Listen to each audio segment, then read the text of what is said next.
ప్రభువు పేరట మీ అందరికీ శుభాభివందనములు. ఈరోజు మన అనుదిన వాక్య ధ్యానమైన ఎడారిలో సెలయేర్లలోని వాక్యము. యెహోవా కొరకు నేను సహనముతో కనిపెట్టుకొంటిని. కీర్తనల గ్రంథము 40వ అధ్యాయము 1వ వచనము. నడవడం కంటే నిలిచి ఎదురు చూడడం కష్టం. ఎదురు చూడడానికి సహనం కావాలి. ఈ సద్గుణం అందరికీ ఉండదు. దేవుడు తన భక్తుల చుట్టూ కంచెను కడతాడు. అది మనలను సంరక్షిస్తుందని తలుచుకుంటే బాగానే ఉంటుంది.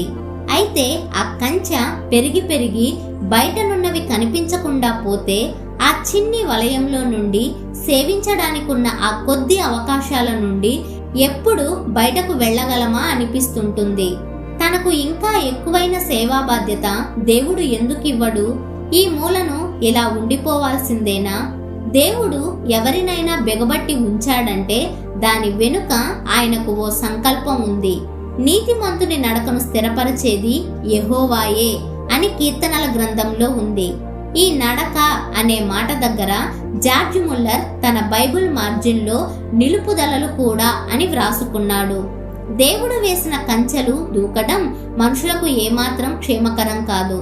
దేవుడు తనను ఉంచాడని నమ్మిన చోట నుండి ఒక క్రైస్తవుడు తనకై తాను కదలి వెళ్లిపోవడం మంచిది కాదు. ఇది క్రైస్తవుల నడిపింపుకు చెందిన ముఖ్య సూత్రం.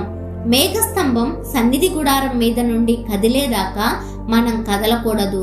దేవుడే మనలను ఎప్పుడూ నడిపిస్తూ ఉంటే అందులోని శక్తిని మన నడతలో గ్రహిస్తాం. మనం పొందాలని కోరుకునే ఈ శక్తి మనందరిలో లేదు. కానీ మనకు పురమాయించిన ప్రతి పని కోసము దేవుడు తగినంత శక్తిని మనకిస్తాడు. కనిపెట్టడం, నాయకుణ్ణి అనుసరించడం, ఇదే శక్తిలోని రహస్యం. విధేయత చూపకుండా మనకై మనం చేయబూనుకున్నదేదైనా మన కాలము, బలము వృధా చేసుకునే ప్రయత్నమే. ఆయన నడిపింపు కోసం ఎదురు చూడండి.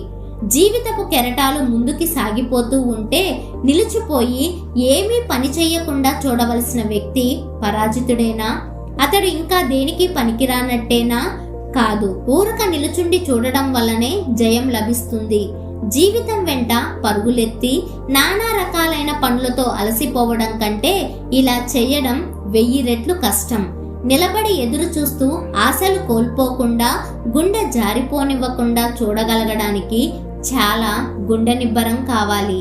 దేవుని చిత్తానికి లోబడి చేస్తున్న పనిని, దక్కుతున్న గౌరవాన్ని ఇతరులకు వదిలి ప్రశాంతంగా, నిబ్బరంగా దేవుణ్ణి కీర్తిస్తూ పరుగులు పెడుతున్న జనసందోహాలను చూస్తూ నిలిచిపోవడానికి ఎంతో ధీరత్వం కావాలి.